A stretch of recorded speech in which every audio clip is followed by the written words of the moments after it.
just took off. People ducked into doorways, and people didn't stop to look behind. I got to be so sick that I couldn't breathe at all. I find it really hard to talk.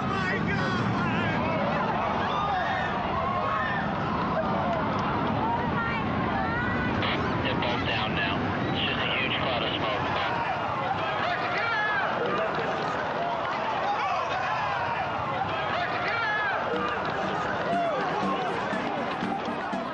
As the dust finally settled across our American landscape in the aftermath of 9/11, I felt compelled to take a long, hard look at the world around me.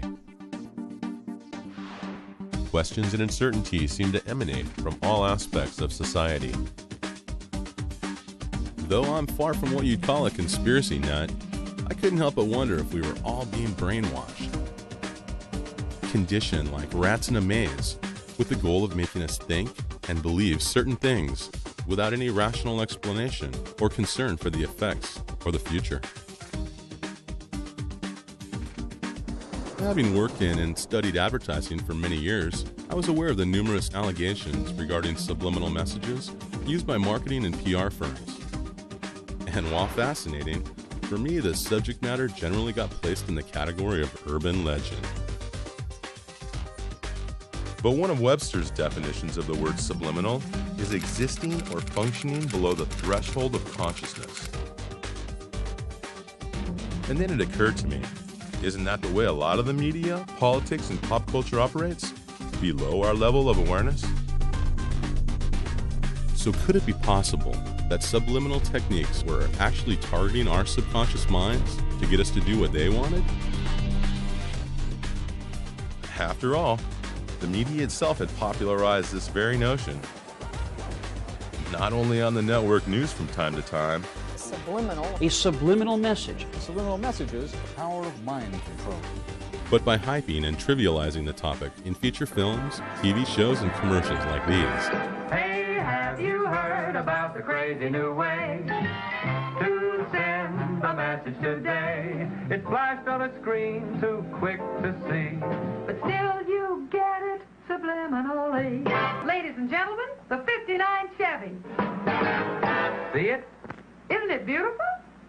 You used a subliminal cut. Oh, quite a few subliminal cuts from some photos I made.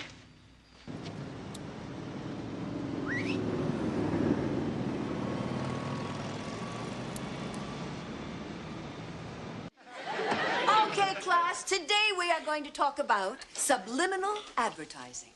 What's that? Scully, are you familiar with subliminal messages? You mean like sex and ice cubes of liquor ads? Why would anyone want this shit job?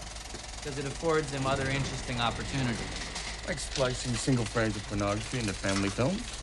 Yvonne et Miage. They keep saying that. Let me play this backwards. Join the Navy. They're recruiting people with subliminal messages. Oh, what do you expect? Those bastards turned a whole generation of Americans into smokers with their damn subliminal advertising. Subliminal. It's a subliminal message, broadwave to trigger. I've been seeing this code pop up all over the last few weeks. It's Alliance, and it's high military.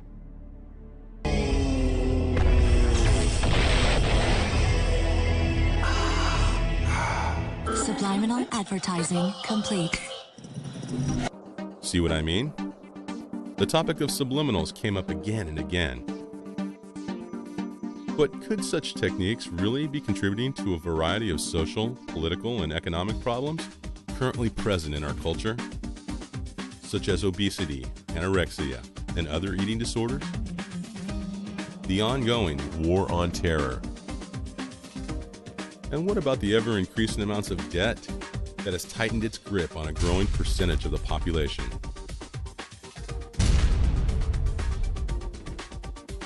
The middle class is rapidly disintegrating, and the division of wealth is becoming wider and wider.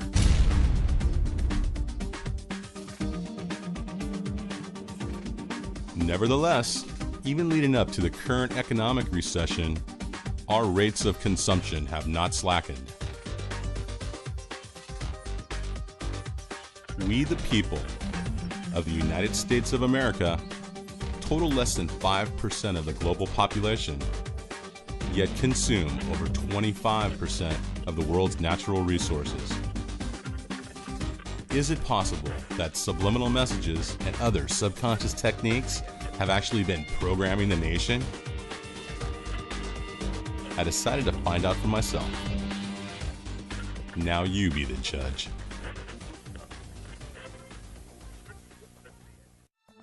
To get things rolling, I had to know more about the inner workings of the subconscious mind itself. So we met with the man I consider the godfather of subliminals, Wilson Bryan Key.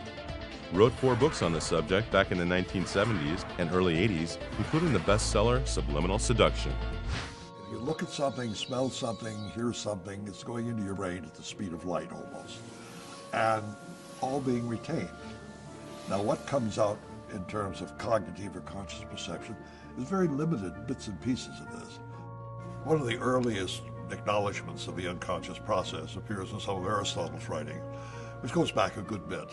Sigmund Freud was the first person to coherently probe the existence of the unconscious and postulate that people have a lot of emotions and drives that they're not aware of. Freud's theories were, at the time, very controversial. Because he was telling people, in a sense, things they didn't really want to know about. Freud used a number of techniques to determine what their unconscious conflicts were, and one of those that he was very involved with was interpreting their dreams. He felt that when people were sleeping, the barrier between the unconscious and the conscious relaxed, and the people actually experienced in the dream state their true unconscious motivations. Freud wrote an interesting book on the uses of these things socially, and he warned these are dangerous toys to play with because we don't understand them, we're not likely to understand them, and they're capable of triggering off a pathological response.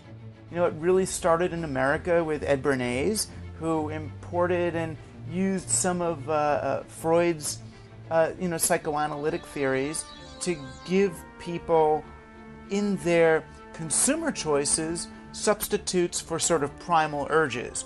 In his book Propaganda, he said it was the duty of marketing people to lead an otherwise unleadable, irrational, free people to making a consensus or a decision that was a responsible decision. And so we had a marketing philosophy that was inherently about manipulating and motivating a public. In times like these, most men become highly suggestible. They listen eagerly for any voice which sounds authoritative. They listen eagerly for anyone who can tell them what is wrong and what to do to right it. And the best way to sell is to find an access to the subconscious. So you're not just presenting a product or a picture or a celebrity in film. You're making that accessible to the unconscious processes of millions of people.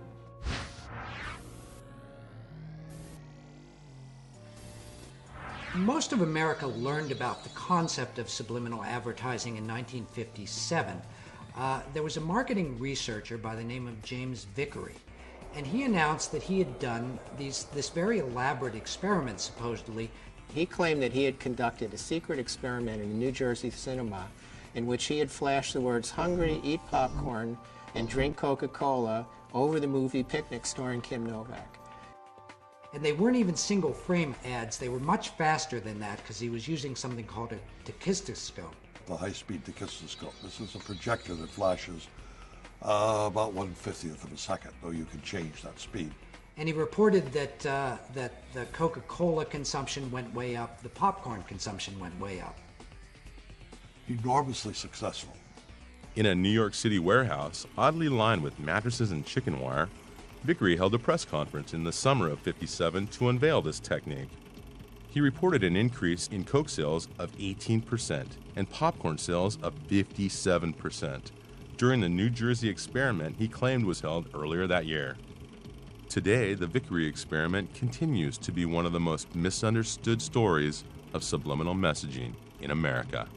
Like if you're watching a film and all of a sudden something will quickly flash that you can't actually see, and it puts it in your mind that you maybe want a Coke. In the 50s, you know, like when movies started turning out, you used to go to movies, used to put the little popcorn thing, right, subliminally there. And I've heard that they do that in like movies, like buy Coke is like flashed on the screen when it's right before the movie starts. So I could see how you could. Do you think they're doing that in movie theaters? Do you think it's... I don't know, I get really thirsty. Yeah. As a kid in the 1970s, I remember my dad having read Subliminal Seduction, which he quoted as proof that such techniques were being used in theaters. A story I believed as fact for many years. A lot of companies were interested. A number of TV stations agreed to run subliminal ads. Many competitors came into the field with other products, and television and radio stations openly admitted that they were experimenting with it. Radio stations were going to run whispered ads where they'd whisper things like buy Oklahoma oil or drink 7-Up very softly beneath the records that the disc jockeys were playing. And it caused an outrage. The public got very nervous and very excited about it. There were all sorts of editorials against this. Congress decided that they would have to hold hearings on this. Vickery went to Washington to demonstrate this process. And this led to statements like those by Norman Cousins that condemned subliminal as the most dangerous technology to have ever been developed by man.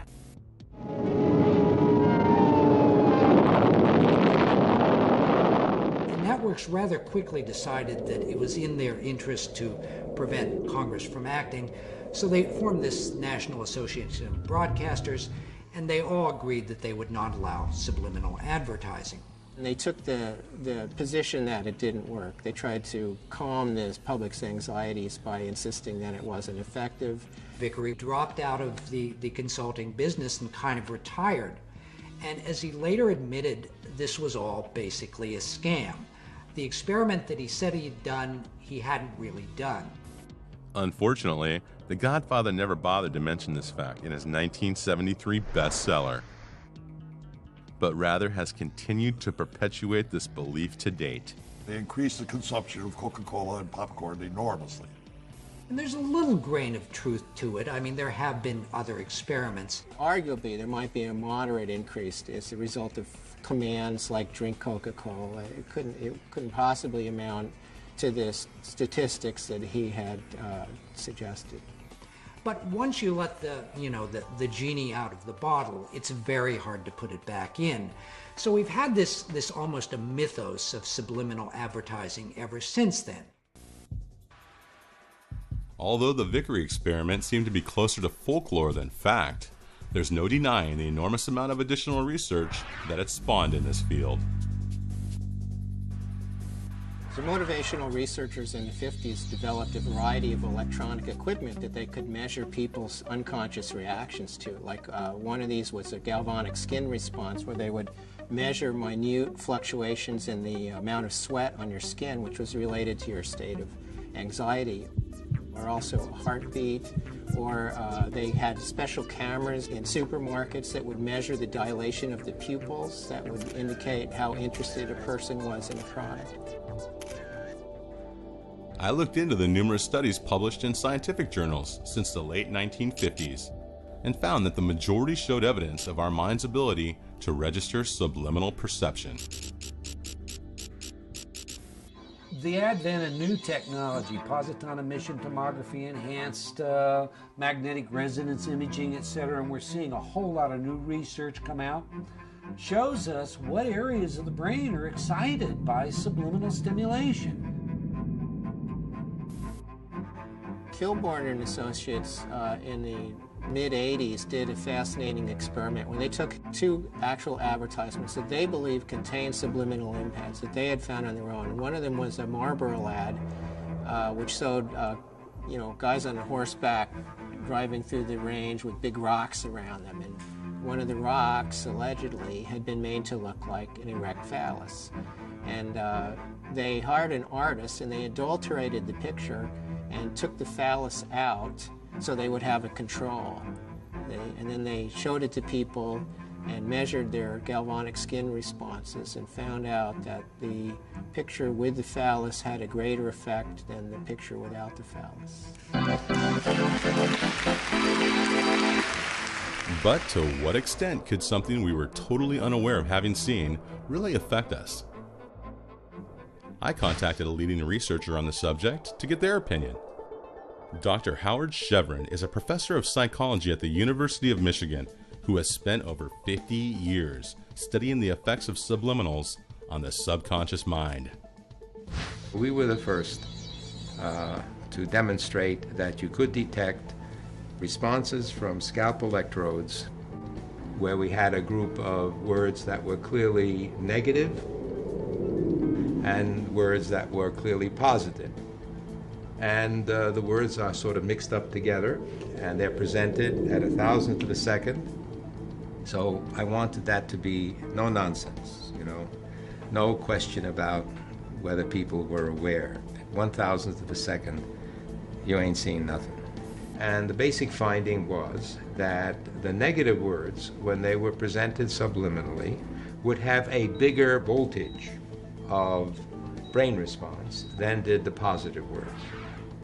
Again, this goes back to the whole general scientific question: can a subliminal stimulus in and of itself cause a person's behavior to change, and to change in some significant way about something important?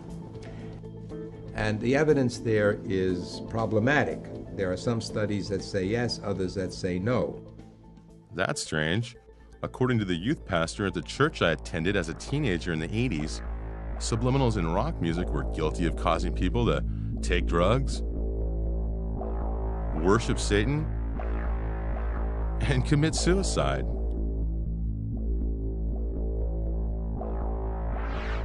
And it all allegedly started with the Beatles. So I headed for the Big Apple to speak with senior editor David Frick, who's been at Rolling Stone magazine for over 25 years. For one thing, they were the biggest group in the world. They had carte blanche at the EMI studios at Abbey Road, and therefore they could pretty much do whatever they wanted. They were also unbelievably curious. In the summer of 1969, a bunch of college radio stations started this rumor that Paul McCartney had died and that for some strange reason the Beatles were keeping this secret. But it got a lot of people listening very carefully to these later Beatles albums. And that's where John Lennon had done all this experimentation. They had an opportunity to do things with music that even their peers frankly couldn't do because they didn't have the time and the money and the cachet.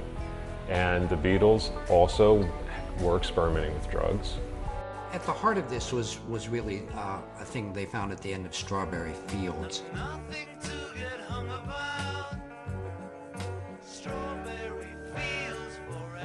I know, I buried Paul, that kind of thing, whatever.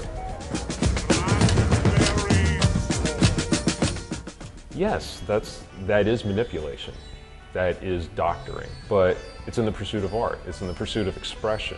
Lennon later told Rolling Stone magazine that what he actually said there was cranberry sauce. So in the recording studio, I had them play this with various filters to make the more legible. And it really does sound like cranberry sauce. There's a very big difference between, say, reverse messages and the artistic potential in manipulating sound. On the track Revolution 9, the track's title is repeated many times within the song. And if you reverse Revolution 9, it actually sounds like Turn Me On, Dead Man.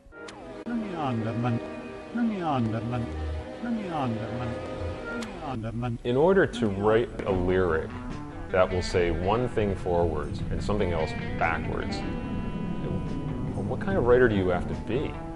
That's a genius beyond my comprehension. I can't imagine that anyone's that smart. You have to draw a distinction between what I call the engineered reversed messages and the ones that are purely coincidental. For instance, it's been found that if you say the words, Jesus loves you, record that and play it backwards, it sounds like we smell sausages. Really? Well, let's see if he's right. Yeah, it kind of does. What it proves is that our minds have this great pattern-finding ability, and we can really make sense even where there's nonsense there. I would think that the Revolution 9 thing is purely coincidental. I contacted the remaining two of the Fab Four, but both were unavailable for comment. However, one musician that was available to speak with us was lead vocalist Jeff Tate of the platinum-selling rock band Queensryche. As a familiar fan of their music, I figured he'd have something to say on this topic.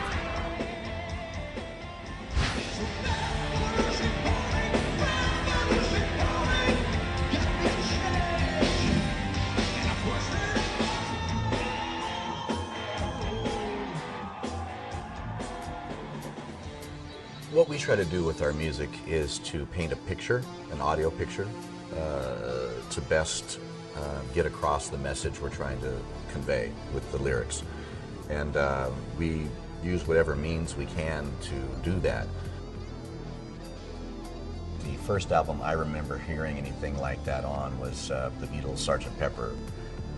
That was filled with all kinds of interesting sound collages and spoken word pieces and specialty sounds.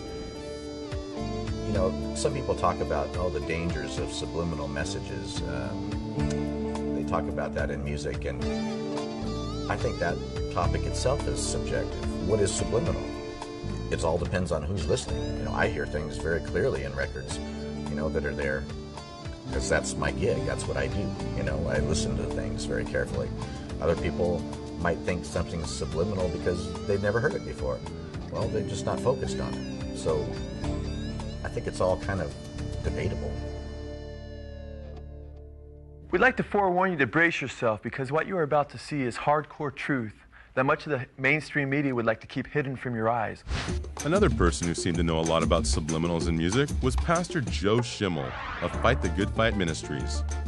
He's produced a Christian rockumentary about the messages in popular music called They Sold Their Souls for Rock and Roll. People would be blown away if they realized the subversion that takes place in popular media and that the agendas that lie in back of much of that subversion. One group that he addresses as having contributed to this trend in music was Led Zeppelin, the biggest selling rock band in history. Here we see Robert Plant, while singing Stairway to Heaven, telling his fans that sometimes words have two meanings, as he signs with his hands that they are both forward and backwards. 'Cause you know, sometimes words have two meanings. But basically, backwards, and over 25 words backwards straight, it says, here's my sweet Satan. I want to live it backwards like the Zepp, whose power is Satan, and he will give you 666. Rock recording engineer Andy Johns agreed to meet with us to set the record straight on this issue. He's worked with some of the most famous bands in history and engineered Led Zeppelin 2, 3, 4, and part of Physical Graffiti. I was sitting in a room when I was producing Cinderella in about 1987. This child who was on methadone started questioning me on this background masking. It's crap. This satanic phenomena goes far beyond the scope of human ingenuity and is demonically inspired. Bob Garcia of A&M Records stated, quote, "It must be the devil because nobody here knows how to do it." Well, there's no point to that anyway. And you can make anything up you want if you wish. So I believe personally, deep down, they know what's going on, and they were seducing their fans into, hey, you know, the whole power trip. Backwards masking is rubbish. It never happened. We never did it. And that's just a fact. I was there. There's so much evidence out there, but it's under the surface at first, and I think when people begin to see it, hopefully they care enough about truth more so than experience. While the jury was still out on this, I figured one way to reach my own verdict was to conduct a mini experiment with a small group of high school students who were unfamiliar with the alleged satanic messages found in this portion of Zeppelin's Stairway to Heaven, which you now hear. We divided them into 3 groups and had them all listen to the same small section of the song, both forward and backwards. For the first group, we displayed the satanic messages which Schimmel and others have claimed were present when played in reverse.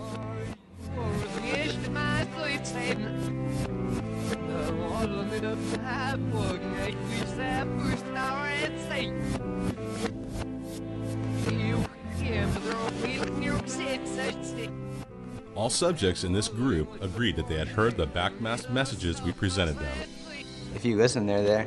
Yeah, I heard them all. That's crazy. But it was definitely put there on purpose and maybe just for certain people to hear it. For the second group, we displayed lyrics I made up on my own, based on sort of what I thought it sounded like when played backwards.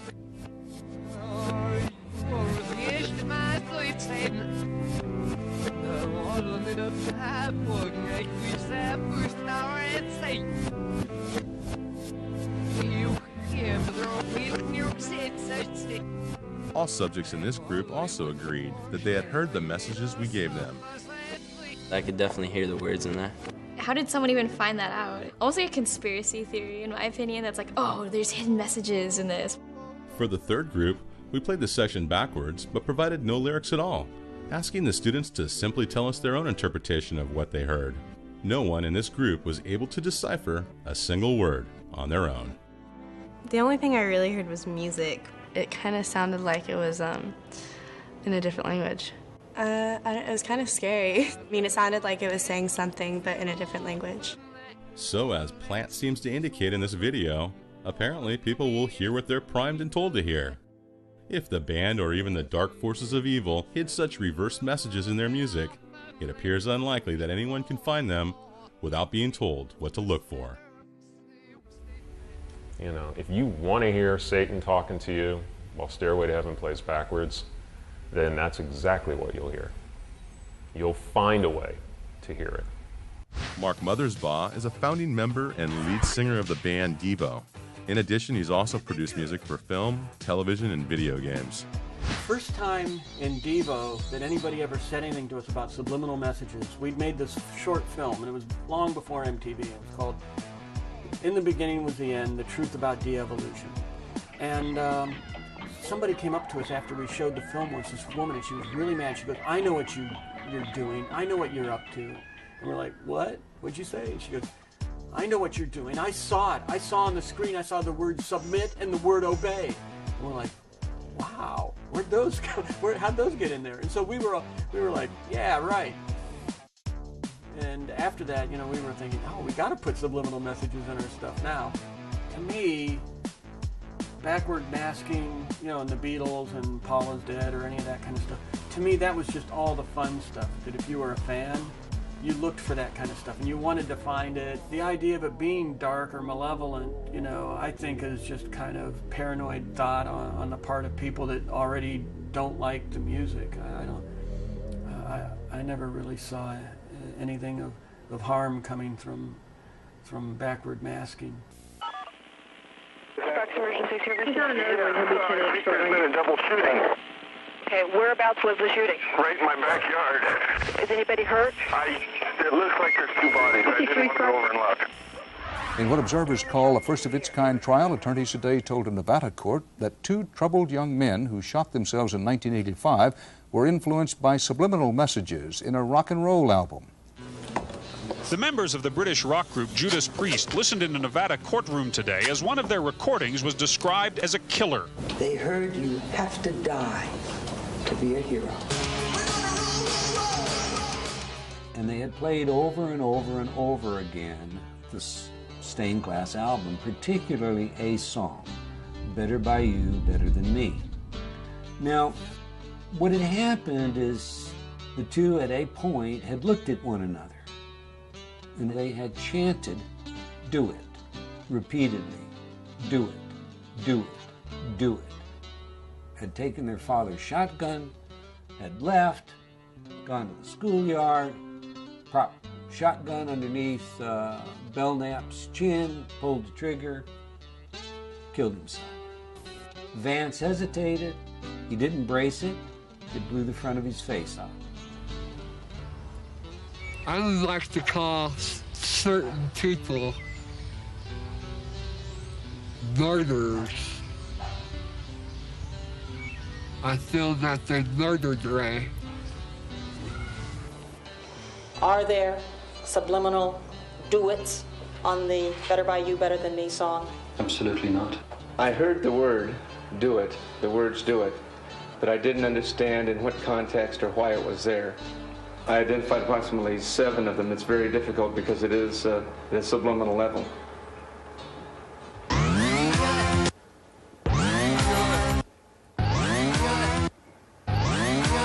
The group, Judas Priest, admitted that they had used subliminal messages on other recordings, just not this one.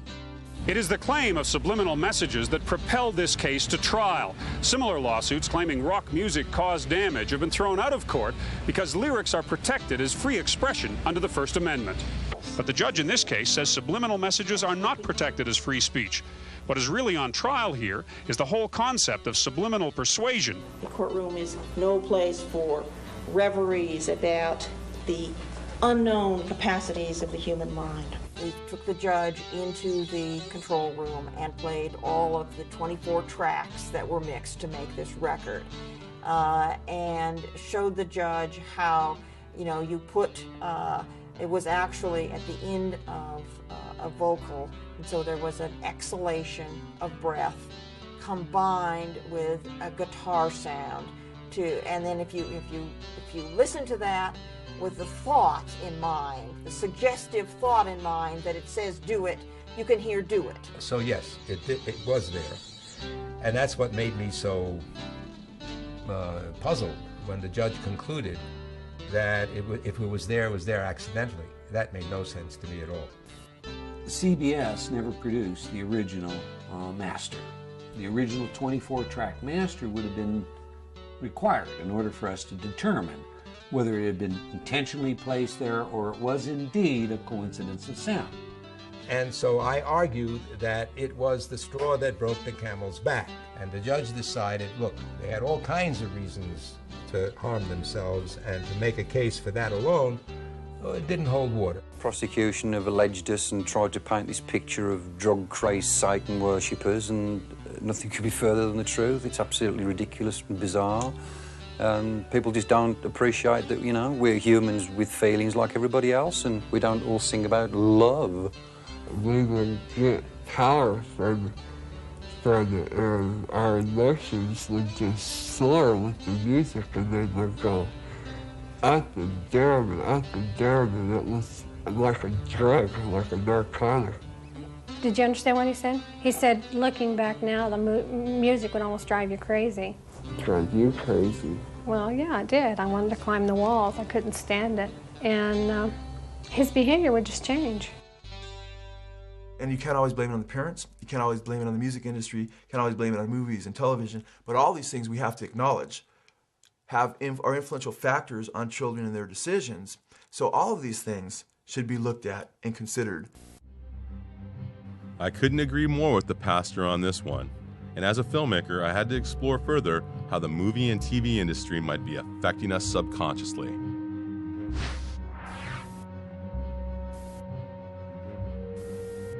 Hitchcock was really intrigued by this whole idea of subliminal effects in movies. In fact, the first time he used it was in a film called Spellbound, which was a black and white movie, but it had one frame that was in color. And it occurs when a character is actually turning a gun on himself to commit suicide. And then when he pulls the trigger, there's a single frame of red. What he had to do was to pay an artist to basically hand tint that one frame in every print of Spellbound. So he obviously took this pretty seriously. Hilton A. Green was assistant director to Alfred Hitchcock from 1956 until he retired, and contributed to such classics as Alfred Hitchcock Presents and Psycho. Oh, I saw him in the editing room where he would cut right down to the frame, just frame by frame where he'd want his cuts. So he took a great deal of time with the editor in what he wanted. When he came to do Psycho, he did something even more elaborate. Towards the end of the film, there's a very slow dissolve to a shot of the police pulling Janet Leigh's car out of the swamp. Well, during that dissolve, Hitchcock superimposes this kind of skull-like face on Tony Perkins' face. So it creates a rather ghoulish effect. And obviously Hitchcock thought that this increased the emotional punch of this particular part of the movie.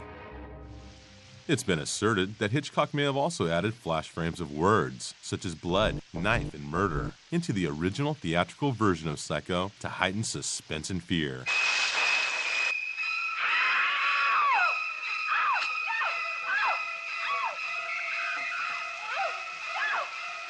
Audiences are very gullible. I just feel that you can lead an audience like Hitchcock would do, and I think you could do it with subliminal. It would be very effective. If murder and knife and that sort of thing was intentionally put in, it was done, I wasn't around, it was done when he worked with the writer. Christopher Coppola is a writer, producer, and director who also apprenticed under his grandfather, composer Carmine Coppola, on the film Apocalypse Now. Walter Merchant and Richard Beggs, with some of the electronics in Apocalypse Now, they were always mixing real sounds underneath, sounds that weren't associated with the object to make you feel a certain way, or anything that would heighten a certain fear during the warfare. On top of that desire to be very, very accurate was this desire to go very deep psychologically. I mean, there were any number of tricks or things that happened in the soundtrack of that movie. During the helicopter attack on the village, a wooden trestle bridge is destroyed, and so these wooden timbers their explosions. Also mixed in with that were the sound of bowling pins being struck with a bowling ball.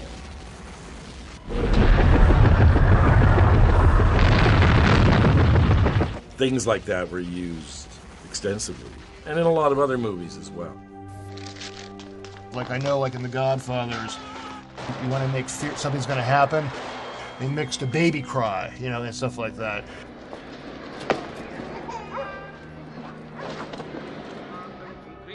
The baby crying is very, very important to pay attention to, because otherwise there's no future. That's why babies' cries are so irritating. You can't ignore it. Satan? I do renounce him. To me, that's creative, and that's tapping into this part of the brain. If you want something out in front of people, you don't hit them over the head with it, but you have it there so the audience maybe doesn't realize that, but it's imprinted in their mind that it's, when did I see that? Friedkin was another director who was rather intrigued by this idea. And in his film, The Exorcist, he actually uses subliminal shots in at least two very key parts of the film. One of them is in a dream sequence, and the other is during the actual exorcism. Underfoot serpents and scorpions to confront this cruel demon.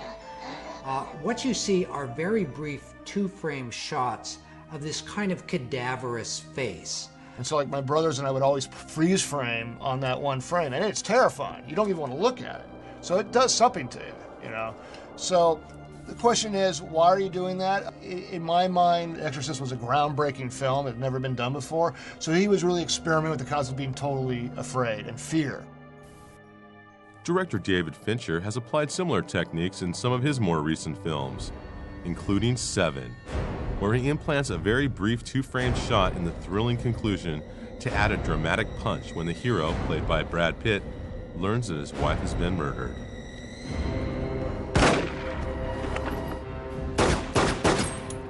Although you might expect such tactics in films like this, the last place you'd probably expect to find it is in Disney animation.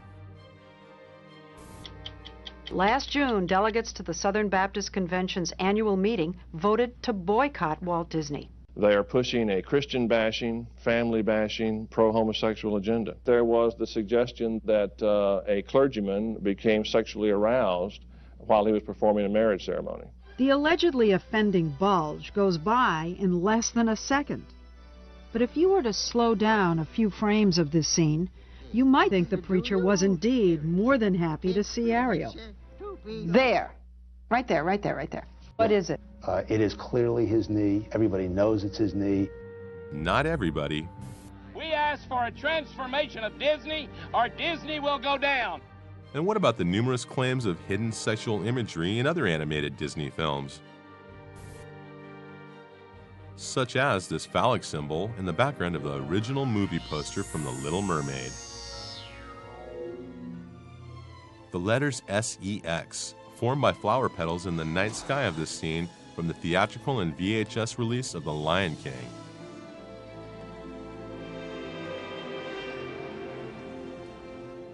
And whatever that is, in a window of this scene from the original 1977 version of The Rescuers.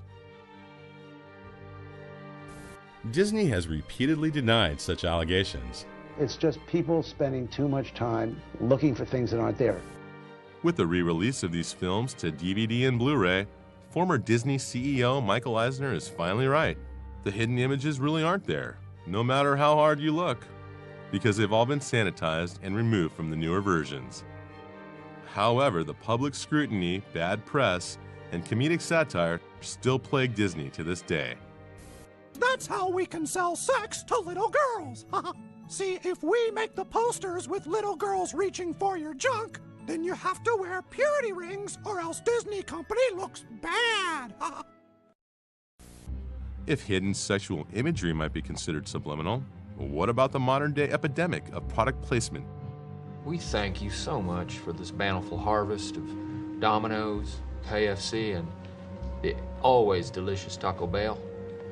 You can see that the movie star is holding a Pepsi right there, but you're not thinking of it as a commercial, you're thinking of it as a movie. Converse All-Stars, vintage 2004. Don't turn your face up like that. I know you want some. All you gotta do is ask. Even product placement is normally a subliminal thing because you really don't think, hey, that guy's drinking a Coke, but you do see it and it does register in your brain.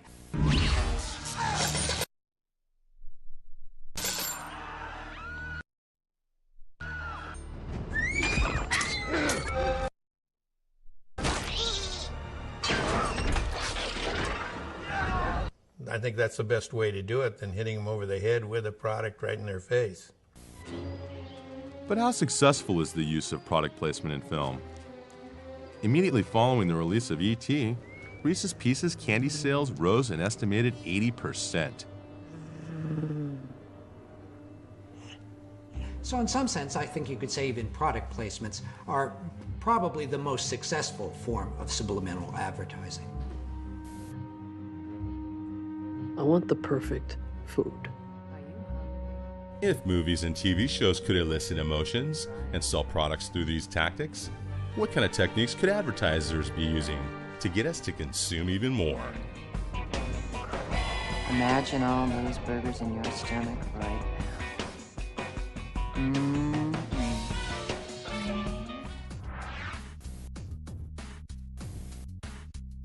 Jerry Mander spent 15 years as an advertising executive during the 60s and 70s, including 5 as partner and president of a San Francisco ad agency. He's best known for his books, 4 Arguments for the Elimination of Television and In the Absence of the Sacred. The average TV viewer sees about 30,000 commercials per year. That's 30,000 repetitions of a single message. And the single message is, buy this, do this, it's going to make you feel better, you're going to like it. If you're not doing it, you're probably not very hip. This is going to solve a problem for you 30,000 times.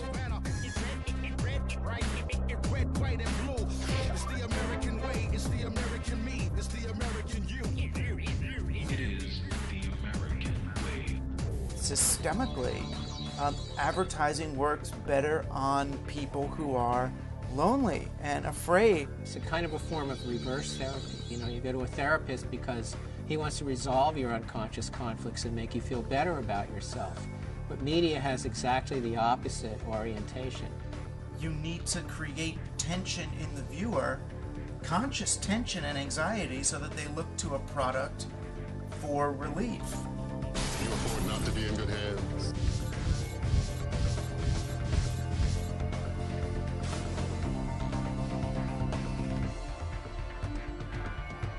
If people are happy, they're not going to buy stuff they don't need. There's been memos that have been circulated, you know, where insider advertising executives have said it's our job to make women feel bad about themselves. We really believe that this is the way a woman should look. This version of some guy's marketing plan that he set up. They all look at that pretty ad, you know, I like the boobs I'm looking at while I'm up. They don't realize that they're being engineered.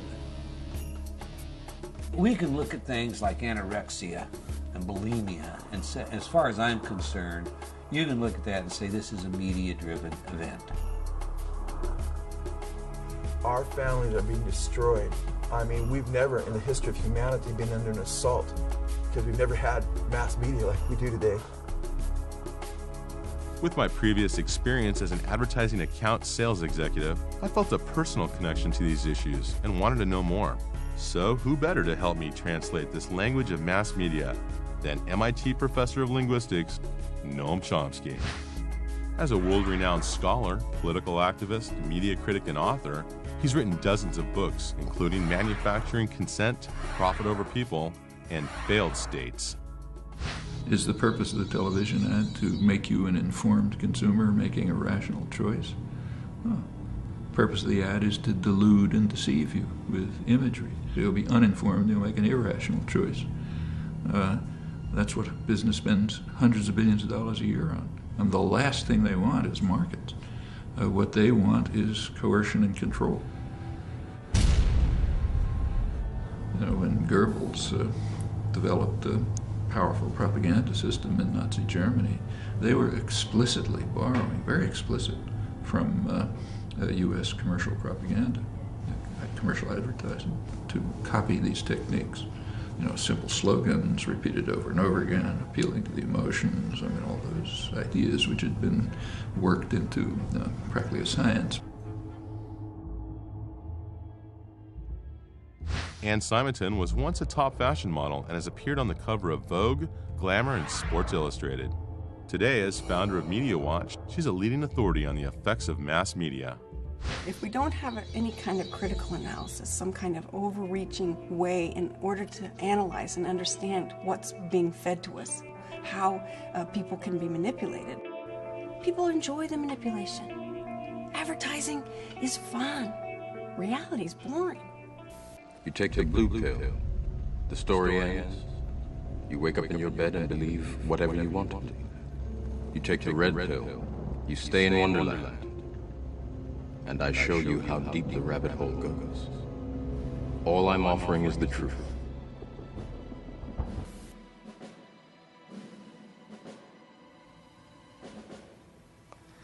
Let's see, TV pretty much. Advertisers are looking to get the attention of younger and younger children. And any advertising directed to a young child should be considered subliminal, because young children don't know the difference between the ad and the program. It all blends seamlessly together. Any advertising to 4-year-olds or 5-year-olds or 6-year-olds is dealing with a consciousness which is not using rational processes. People use the television as a babysitter, right? They plop their kid down in front of a TV, and there's no guidance, there's no instruction, there's no parent sitting there watching TV with the kid. They start targeting children at 9 months old. They've noted that by 2 years old, they can achieve brand loyalty and recognition. This is extraordinary. When you see something on TV that you want, what do? Ask my mom for it. And what if she says no? I just keep asking and annoying her for it. You know, every psychology student discusses, of course, the 4 fundamental drives, the 4 F's. There is fight, flight, feeding. You never forget the 4 F's when they're explained to you that way. Our society, largely driven in part by advertisers motivating us to consume, we end up with the 5th drive. It's more. More.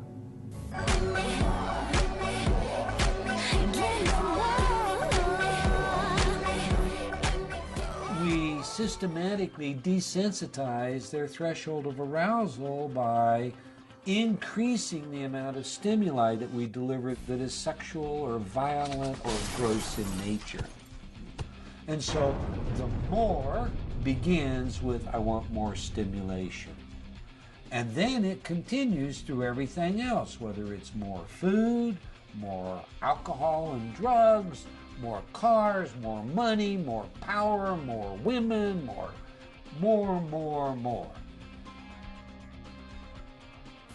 I mean, why are people maxed out on their credit cards and buying things that, you know, who knows if they need them or not? I mean, consumerism becomes a secular religion where we use certain material goods to fill holes in our souls. Any one of us can be trapped by this. I mean, I would ask anyone to look around their house at how many things that any of us have bought over the course of the last 10 years we don't use. Simply knowing what's going on is not going to protect you from the effect. You can know perfectly well that they put this gorgeous model in an ad to get you all excited about Coors beer. The fact is, it's still going to work. We're all consuming and acting and behaving precisely the way that they want us to. It's what the church does, it's what monarchs did, it's what advertisers do, and you know, and the game continues. Some are wondering if perhaps there was a subliminal ad, a flash of a commercial product seen on the show. But how deep does the game go? What are the rules? And is subliminal advertising really used to ensure that the house always wins?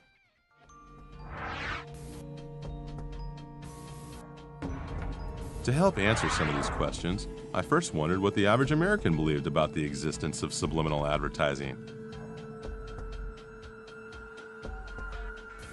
In the research that was conducted by the Roper organization, they found that 57% of Americans believe that subliminal advertising happens.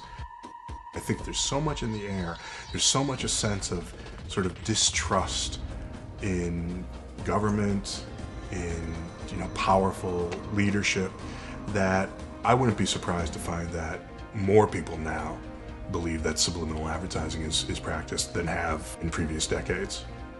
So we went to the mecca of advertising, Times Square, to conduct our own mini survey and see if this was true. Well, I'm sure it does. Can't say I've ever picked up on it myself. There's gotta be something, but I haven't really noticed that. Not as much. I don't think nowadays. I think it's pretty straightforward. Well, I think there's certain advertising companies, that for whatever, trying to market an item, just subliminally, they'll throw something in and then you don't even think about it. Definitely. Yeah. Definitely. Yeah.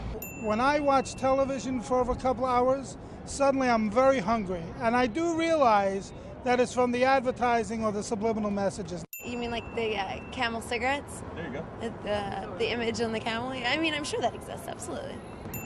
I'm sure it exists. I don't really know much about the technology, but I'm sure it does.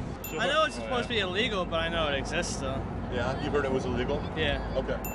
My best example of subliminal messaging would be like when you watch a movie, and all of a sudden you see everybody's drinking Pepsi.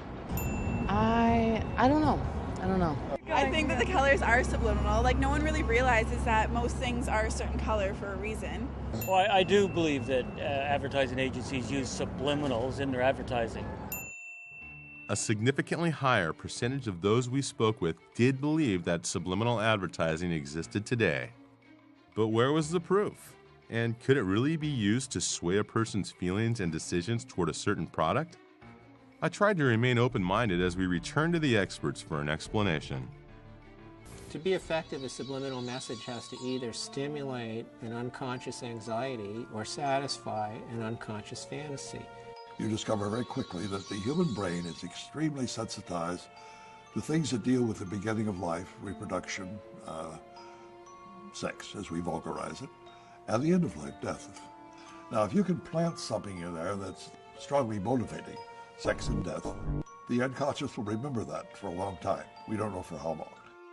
According to Key, examples of this type of subliminal embedding date back much further than we're aware. However, not everyone we spoke with agreed on this. Most people can see what they want to see in almost anything. And there's an author who's a I mean, it's a sad and paranoid guy who sees sexual imagery and ice cubes and everywhere he looks. Is there any way you could call that something else? I mean, it's not a telescope, it's not a Leaning Tower of Pizza, it's a penis. The problem is we hide this stuff from ourselves. We don't want to deal with it. And once you come to terms with this, it turns the whole world upside down. If the medieval artists could do it, why not Chicken McNuggets? I must admit that I too started questioning the Godfather's credibility when he claimed that SEX was embedded all over and even baked onto the Ritz cracker itself. The SEXs are all over the cracker. Makes them taste better. I love Ritz crackers. The fact that he made some allegations that are not credible doesn't mean that the substance of what he had to say wasn't, logical and totally persuasive. I decided to give Key the benefit of the doubt and hear him out on some of his other examples. This ad appeared on the back cover of Playboy, of Time. The ad was used for about 3 years. How could this stuff ever sell Johnnie Walker Scotch? They didn't put any scotch in the glass. Glass is empty. Now, if you look at the ice cube that's on the table, the right side of that ice cube, you see an interesting looking face, or a grotesque, almost surrealistic mask. Isn't that an interesting figure to put in an ad? It's a monster with encircling arms and a skull-like face. It's a death symbol. There are a dozen of them in these 6 ice cubes. Author August Bullock has expanded on Key's early theories in his recent publication, The Secret Sales Pitch, an overview of subliminal advertising. The predominant trend in modern subliminal advertising seems to be sexual assault or sexual violence. And this is an example of that. If you look at her facial expression, it could be that she's finding it extremely unpleasant. And the person on the left seems to be violently ripping her necklace from her throat. Well, it reinforces the idea that women are victims and that it's sexy for a woman to be a victim. And that's very powerful and very important to maintain status quo in our culture. And that's how you can convince men also that she deserves to be violated. She wants to be hurt. She's, look at her. This Benson and Hedges ad first appeared on the back cover of Time magazine and also in We magazine. On a conscious level, the ad is promising sexual excitement, but at an unconscious level, it's stimulating sexual anxiety. And the reason is that a lady's backbone has been carefully airbrushed to resemble an erect male phallus. Anxiety is associated with the consumption of cigarettes. We all know that people smoke more when they're nervous. It's totally logical to think that making them nervous induces them to smoke more. To really intend to make people anxious, and you don't know how that person deals with anxiety, the only thing you're wanting is that he light up a cigarette, but you don't know what else it might do, okay? That to me is outrageous. If you're very sensitive to the idea of phalluses, you're going to have a much harder time seeing the phallus in the Benson and Hedges ad than if you're not.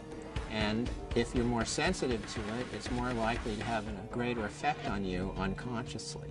So in that respect, that they are tapping into something that I think is strong, potentially, and therefore is very worrisome.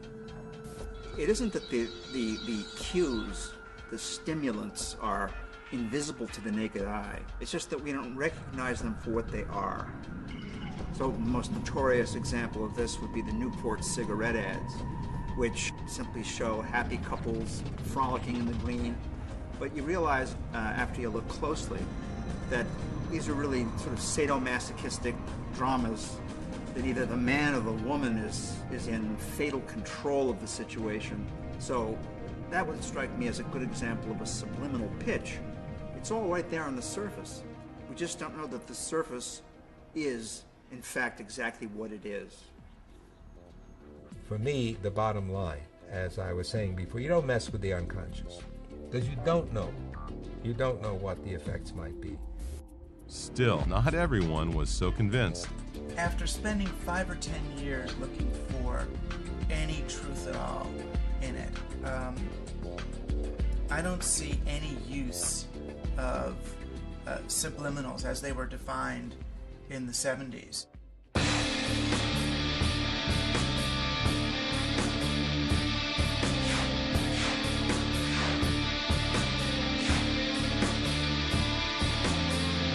waste your time wondering what's wrong, wondering what's right in front of your eyes, or what makes you sick. Don't waste your time wondering what makes me tick. Invisible truth, invisible lies, invisible man behind the curtain. Why waste your time questioning shit? You know it, but you can't be certain.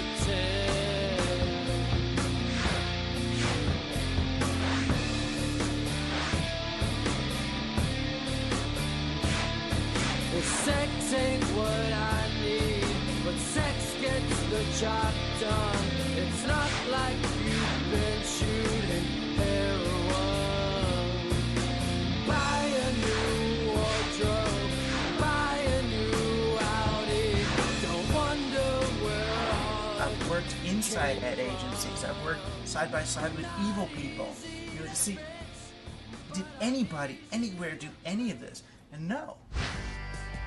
Aside from his musical career with Devo, Mark Mothersbaugh is also the founder of Mutato Musica in Los Angeles. They've composed musical ad jingles for dozens of clients, and they're also responsible for over 100 original scores in film, television, and video games.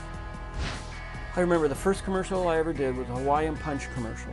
And I remember putting the message, sugar is bad for you. Just, set it in low volume in the background. And everybody in the room's tapping their pencils, and they're all, they're just all these execs and the creative people, and they're all going, yeah, that's Hawaiian Punch, yeah.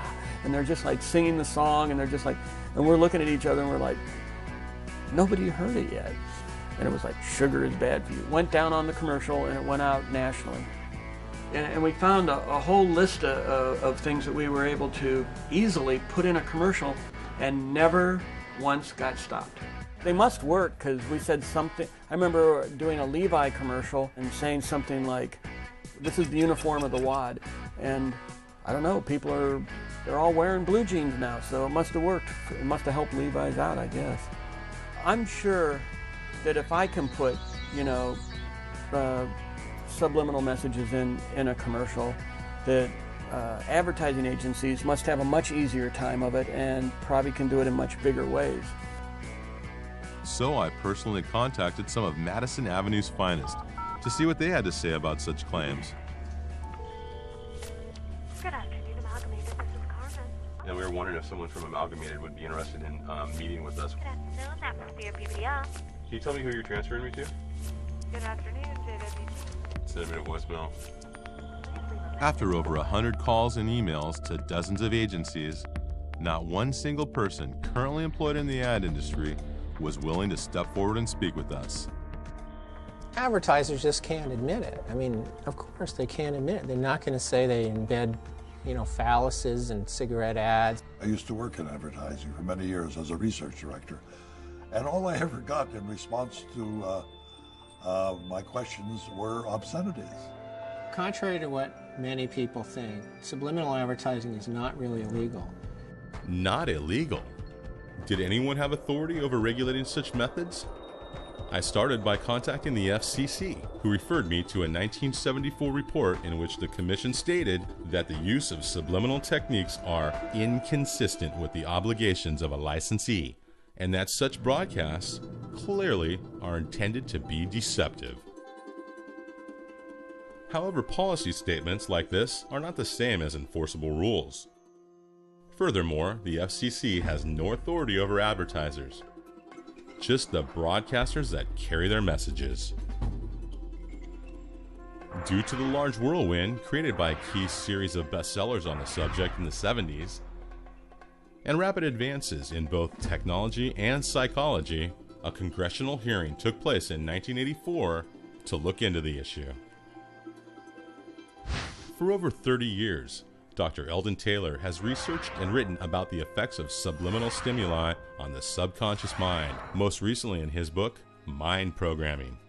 What happened in 1984 is really the culmination of a long story. You know, Orwell's book 1984, some have said, predisposed Congress to investigate Orwellian techniques. And of course, subliminal is often thought of as an Orwellian technique. There had been complaints, and Congress investigates complaints from their constituents. The House Subcommittee on Science and Technology wants to find out if the technology is being abused. Kansas Democrat Dan Glickman is chairman. I myself think that subliminal communication clearly has a twilight zone implication to it. I think it's incumbent upon us in Congress to at least explore the issue to see how widespread it is. The veritable who's who of the advertising world appeared, and they argued subliminal does not work. We don't use it, and we don't use it because it doesn't work. University of Michigan's Dr. Howard Chevron called for a moratorium on the technique until further study is completed. Although this may sound like science fiction, we may be on the threshold of invading the individual's perhaps last stronghold of personal privacy, his own inner thoughts. My estimation is that they certainly got sufficient evidence that something along those lines was happening. The conclusion in their report was that it was unlikely to be having the effects that were claimed. The law in Congress did not pass. The laws didn't pass anywhere in any state because of what I believe was a deliberate disinformation campaign designed to make the public feel comfortable. We don't use it, and if we did, it wouldn't work. In front of you is a manual. This manual was sent to me and is a training manual of one of the largest advertising agencies on the planet. And this training manual, in a very sophisticated way, lays out several ad campaigns that have actually run. Major products, how they embedded both taboo imagery, devils and whatnot, and sexual imagery. So, not used, I know that is just flagrantly false. There was a memo, which I have a copy of at home, from the National Association of Advertising Agencies that went out to every advertising agency in the country advising them what to do if I come to town. They said, keep the hell away from this guy. A crazy person writes a book about a fraudulent joke experiment and ends up creating such a stir that an organization is created, the American Association of Advertising Agencies, to dispel the myth. So I contacted the 4A, which is basically just a members-only club of ad agencies that include the most proficient and successful persuaders in the world. I was referred to Vice President of Public Affairs, Kip Chang, and requested an interview to find out about their current stance on subliminal advertising. Unfortunately, after numerous email requests, he refused to meet with me. So, during one of our trips to New York City, we dropped by the Chrysler Building to see if I might be able to persuade him. I'm here to see Kip Chang. From what company? 4A. Surprisingly, Mr. Chang gave me and my cameraman all passes to come up to the 4A lobby. Finally, it looked like we were going to speak with someone from the ad industry. But when we got there... You can't shoot and still... The fact that you won't meet with me. You guys out. I will talk to you. Okay. After kicking my crew out, he took me into his office and lectured me for about 10 minutes on why it was wrong to do such a documentary. He also explained that he could help me if he wanted, but that he wasn't going to. To this day, I still don't understand why Mr. Chang let us up there in the first place. I also couldn't help but wonder if there was something he was trying to hide. You're talking about people from cradle to grave being exposed to subliminal messages. It must be that some people, some borderline personalities are pushed over the edge and led to commit horrible crimes because of the influence of advertising. There is loose in their test people like me today whose dangerous impulses are being fueled day in and day out, by violence in the media in its various forms, particularly sexualized violence.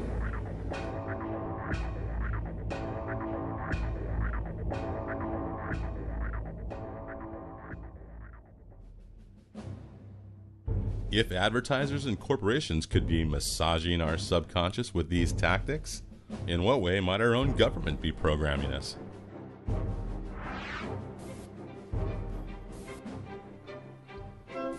In the 2000 presidential campaign, George Bush ran an attack ad against his opponent, Al Gore. The Bush prescription plan, seniors choose. And at the end of the ad, it said, "Bureaucrats decide."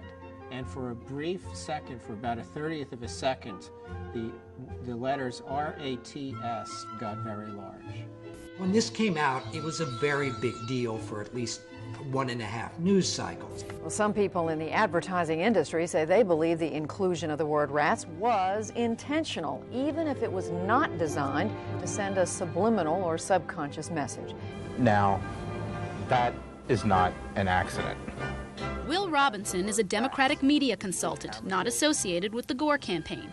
He finds it implausible that no one noticed the word rats when the ad was in production.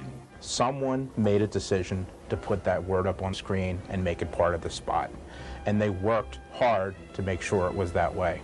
The Bush campaign, of course, has denied this. They say that it was an accident. Just ask the man who made the so-called rats ad, Republican consultant Alex Castellanos. Let me see if I can say this more clearly for you. I didn't know it was there. It's a ridiculous thing. There is no secret rat strategy to win an election that I'm aware of.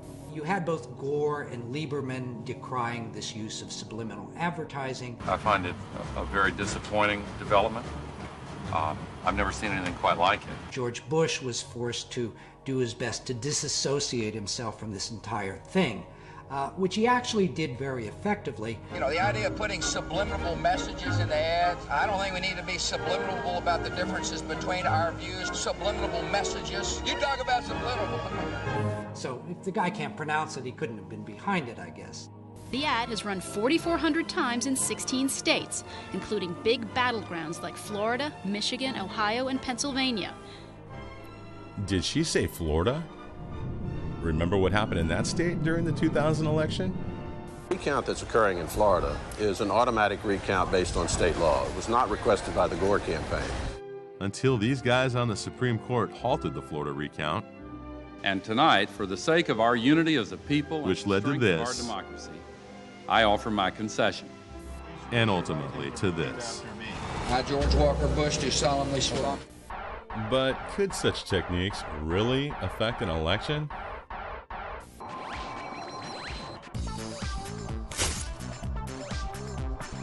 This week on Science Sensei. Remember subliminal advertising? Now, cognitive scientists at Hebrew University in Jerusalem have shown that some thoughts and behaviors can be affected subconsciously and subliminally by commonly used symbols. They asked Israeli volunteers to complete a computer-based survey about their opinions on core issues in the Israeli-Palestinian conflict. But for half of the volunteers, subliminal images of the Israeli flag were flashed throughout the question and answer session.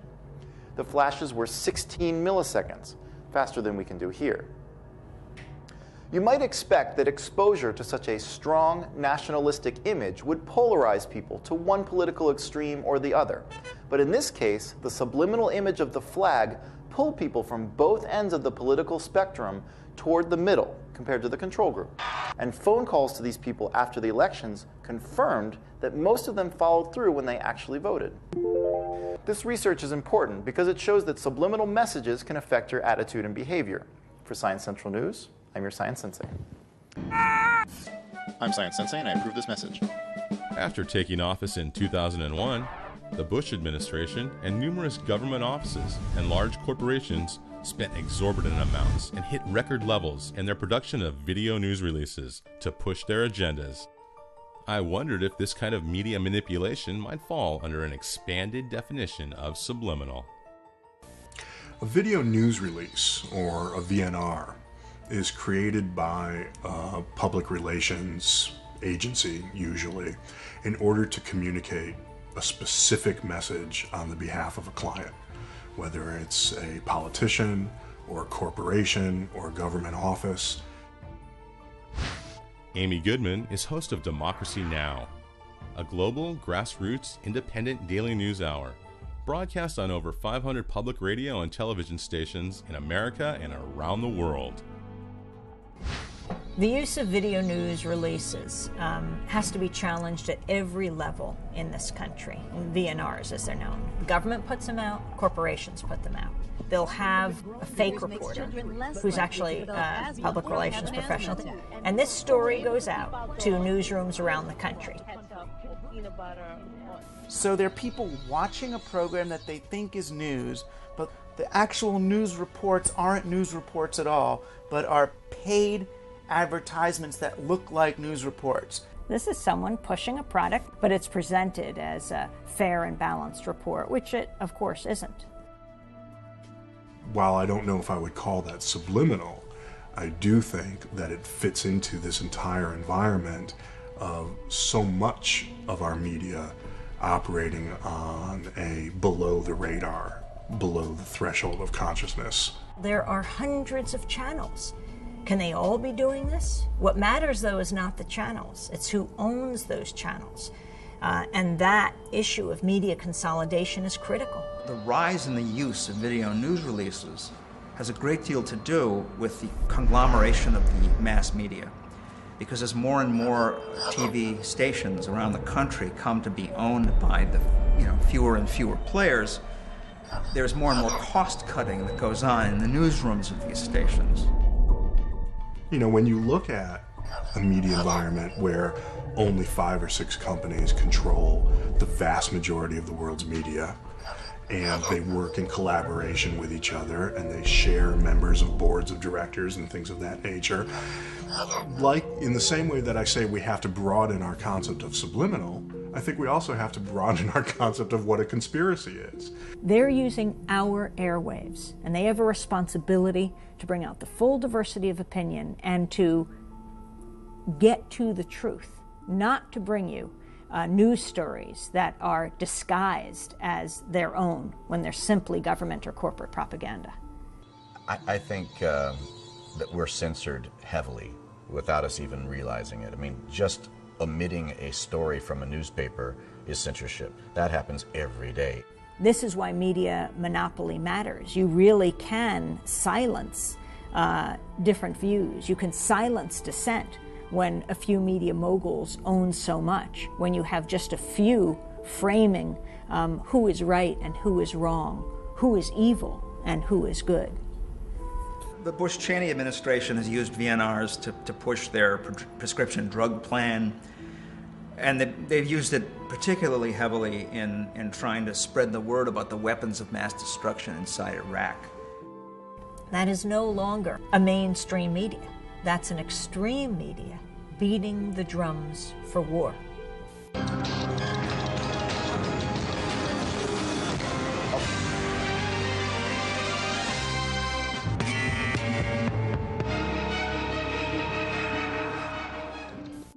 It was time to head to our nation's capital to speak with some government officials about this type of media manipulation. The campaign has been one of disinformation and misinformation. The war in Iraq was based on lies. That's generally accepted. It's interesting there's been no consequences. This administration has sunk to the lowest level to use media and to use certain forms of it to deceive a nation. Iraq's weapons of mass destruction. A clear threat to the United States. There's dozens of ballistic missiles. It has sponsored and sheltered terrorists. Paying suicide bombers. Chemical weapons are equally true. Biological weapons, including anthrax and botulism toxin. Biological and chemical agent to kill millions of people. I remember the Secretary of State saying we have to take the war to them before they bring it to us. It simply makes no sense to wait any longer. Take action before it's too late. Delay, indecision, and inaction could lead to a massive and sudden horror. But there should be criminal implications for this kind of behavior. I think it's both subliminal and definitely very obvious. I mean, you have in the lead up to protests the alert levels going up, people being afraid. What does fear do to a people? Number one, it blocks their thinking. And if you continue to drum away that we're in danger of being attacked all the time, then people do not broaden their thoughts. It's our responsibility as journalists to let the public know who is paid by what corporation, or if they're representing the government. Otherwise, it's unforgivable. The media is our lens on the world, and it is absolutely critical we trust that media. Because ultimately, when people are terrorized, when people are targeted, when people are marginalized, that does not make any of us safer. Peace, not war, is our natural condition. Those who would bid us to war must be challenged.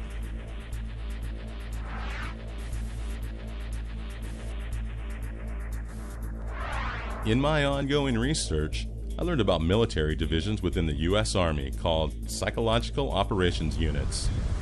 Their main goal is to influence a target audience, such as governments, organizations, or individuals, and to induce specific emotions, motives, and ultimately, behavior. When you start to talk about PSYOPs, of course, people start looking for your tinfoil hat. Psychological operations is what I prefer, because PSYOP kind of sounds like it's a, clandestine thing. And I'm not into conspiracy theories per se. An Army document written in 1980 by the former commander of the 7th Psychological Operations Group even mentions how PSYOPs techniques may approach the subliminal. The fact is that highly sophisticated ways of incapacitating people, of terrifying them, making them anxious. Our military and our intelligence bureaus have been studying this kind of invisible weaponry for decades. I mean, it's at least as old as the Cold War. Meet retired Colonel John B. Alexander, a man trained in psychological operations in the mid-60s, and author of Future War and Winning the War. The main emphasis then is how do you crank out leaflets and things of that nature. Of course, technology has moved considerably since then. The focus today has shifted dramatically to, I think, a more generic term of perception management. How do you project the image of the Army in this day and age? The U.S. government and military has poured hundreds of millions of dollars into propagandizing the Iraqi people, in paying newspapers, reporters, editors to plant stories in Iraqi media. Now, what does this do? When you talk about the U.S. military forces moving forward and there being victory, and Iraqis on the ground seeing that what they're seeing in their newspapers and on television doesn't reflect the reality, it undermines any kind of growth of democracy, because then they have no confidence, no trust of their media. Call me crazy, but I started to wonder if similar PSYOPs techniques were being used here at home against us. In this country, we have a law, the Smith-Mundt Act, against propagandizing our own population. It goes back to the Nazis in World War II, and we saw the dangers of that. It's all justified by saying, no, it's giving information to other countries. But Donald Rumsfeld has made it pretty clear that the success will be when it blows back. So you plant a story there, and it gets quoted back here. The war is really being waged at home, the war on truth. In today's day and age, as we know, information is global and instantaneous, so the ability to keep information out of American hands extremely difficult. My research also revealed the existence of classified and highly advanced military equipment that could potentially alter moods and modify behavior on a subconscious level. Another expert in this field is Dr. Nick Begich, Executive Director of the Lay Institute on Technology. He's written several books on the subject, including Controlling the Human Mind and Angels Don't Play This Harp. You know, the Gulf War was interesting, the first Gulf War in the early 90s when the whole war was taking place. We were asked often, are there new systems being used here? Because the way in which one of the largest armies in the world, essentially gave up. I mean, it was like children in an elementary school on their first fire drill, running out of the bunkers and surrendering. And from my perspective, it looked like one of these technologies for influencing behavior had been applied, and it was the Scottish media after the war that reported on Project Solo. So now we have very sophisticated systems like Commando Solo, C-130 that's basically an airborne television radio station that circles the area, broadcasting the message directly in that you want to have the enemy receive. But one of the other things they do is they piggyback signals on other carriers. In other words, the broadcast already going on in the area. In other words, the Muslim music and prayers that all of these troops were listening to every day, they would piggyback a signal on that would create anxiety and fear as an emotional state. I asked the colonel if there was any truth to these claims of new technologies applied during Desert Storm. Not that I'm aware of. To disclose these technologies, this changes everything. One of the finest articles on the subject is an article called "The Mind Has No Firewalls," and if you look at it, it is a fine explanation of all of the various ways to carry a signal in that would influence human behavior at a distance. Whether you use TV, radio, electrical grids, the internet, all of these things can be effectively used and have been demonstrated. These technologies that we're talking about today, because the American public wouldn't accept them, because the American public would see them as a violation of the Constitution, the only way they could be introduced is an environment of fear. And what environment do we have today? You know, this is an Occam issue, Occam's razor. The simplistic stuff works. Then why did the government and military conduct secret experiments on the general public with projects like MK Ultra in the 50s and 60s? But the idea first was they looked at chemical means, telepathine, LSD, all of the psychoactive drugs to see what would happen. They also started to look at electromagnetic means, even as early as that, to manipulate behavior. Eventually, it came out on the President's Commission on the CIA activities within the United States that eventually showed that the CIA had been involved and the FBI involved and other agencies involved in mind control techniques being applied against American citizens without consent. And MK Ultra was a part of that. And what about the FBI techniques used against David Koresh and the Branch Davidians at the standoff in Waco back in 1993? And in what may be the weirdest turn of events so far, the loudspeakers also pumped out Tibetan monastery chants at steadily increasing volume aimed straight at Rakhvan Koresh's sanctuary.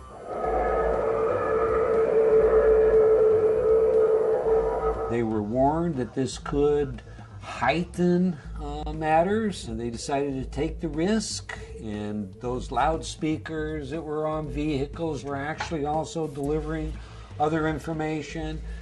Now we're talking about words and specific voices that people would recognize on a subliminal level that they would not consciously be aware of. They tried a number of things. We know that they tried the sounds of killing rabbits and things of that nature that are supposed to be, you know, intuitively abhorrent. Noise that would affect you on a fear level, to create fear and anxiety.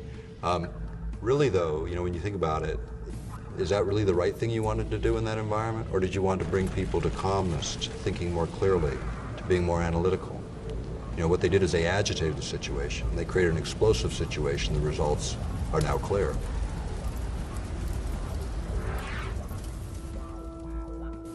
The simplistic stuff works.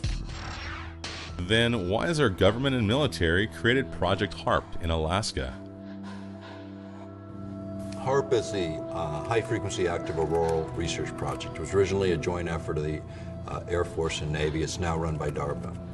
It's just dropped a little bit in terms of classification, but it has multiple possibilities and lots of effects. They just finished upgrading it from 48 antenna to 180. The thing about HARP is an instrument designed to do exactly what Persinger was talking about, which is this idea of modulating the ionosphere in a way that can be used for weapons applications. Why we're concerned about it is earth-penetrating tomography. And earth-penetrating tomography in plain language or by analogy would be like X-raying the Earth. It's not using X-rays, of course, but it's the same concept. predominantly has to do with communications because of our long-range communications. We use, bouncing the signal off and down. What are the effects of bouncing a wave like that off of the ionosphere, do you think? Probably very minimal. It probably goes up and mostly goes down. It's like punching the ionosphere, and every punch of high frequency causes the ionosphere to vibrate in harmony. That converts the ionosphere from direct current to alternating current, and then it behaves as a giant broadcast antenna, pumping the signal back to the Earth in the ELF range. According to the PSYOPs Mind War document mentioned earlier, the effects of ELF, or extremely low frequency waves, on the human body has been connected to both physiological disorders and emotional distortion. Infrasound vibration up to 20 Hertz can subliminally influence brain activity, inclining an audience toward everything from alertness to passivity, and could be used in conjunction with media broadcast as well. In the case of ELF, where you have these very low pulsed signals, you get what's called a frequency following response, an FFR in the literature, or brain entrainment is often referred to it in that way. And this is where the brain actually locks onto these external signals, even these very, very subtle signals. It locks on and begins to mirror. And so the brain patterns fall into those patterns, which is a change in emotional state. In the conspiracy arena, they talk about a whole host of effects, up to and including turning people into zombies or whole societies into zombies and all that. Again, the evidence against that is we haven't got any societies of zombies. Our Bob Tube is doing a pretty good job on that, by the way. Look at them. You know, when you talk about conspiratorialists, let's talk about the military and what their job is. Their job is to think of every horrible situation that could ever occur and then develop a plan around it. That's conspiracy theorist at the ultimate level, with billions and trillions of dollars to spend to figure it out.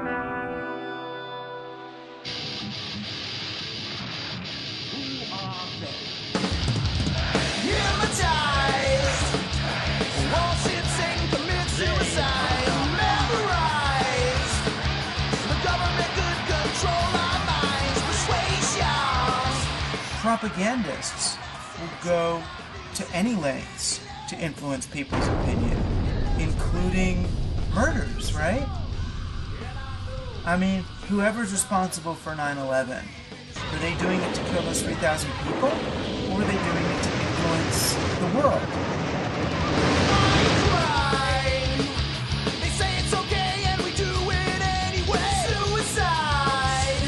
They want people to follow orders, push buttons, stand in line. They're afraid to death of the rogue mentality.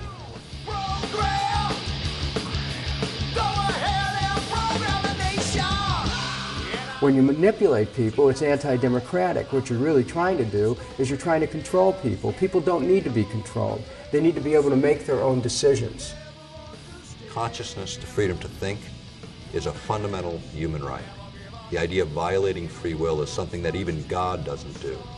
And yet man thinks they can do this. At this defining moment, change has come to America. But has it really? Or is this more of the usual political propaganda from our most eloquent new leader? If the facts are clear that we're currently engaged in a mind war, how long will we remain plugged into their weapon of choice? Killing our boredom while we sit back, passively entertained, and do nothing. Baghdad 3,000. What can we do? Lives have glamour. I am the queen of opulence. This is mass madness, you maniacs! In God's name, you people are the real thing. We are the illusion. So turn off your television sets. Turn them off now. Turn them off right now. Turn them off and leave them off. Turn them off right in the middle of the sentence. But in today's society, where media saturation permeates far beyond the television, is that really enough? If enough of us were to rise above our subconscious to a greater level of awareness and collectively united by tuning out and turning off, Can you imagine the mass movement that would take place? Remember the last time something like that happened? I have a dream today. Ask not what America will do for you, but what together we can do for the freedom of man. You've got to put your bodies upon the gears and upon the wheels, upon the levers, upon all the apparatus, and you've got to make it stop. And you've got to indicate to the people who run it, to the people who own it, that unless you're free, the machine will be prevented from working at all. If we can get a critical mass of people thinking a direction, it will influence and change the rest of the world. This collective mind, this mind field, tend to lead me to believe that that might be the greatest hope man has. But until then, for me, it's no longer a question of if, but to what extent the government, mass media, and advertisers have succeeded in programming the nation, and how far they might go if left unchecked and in control.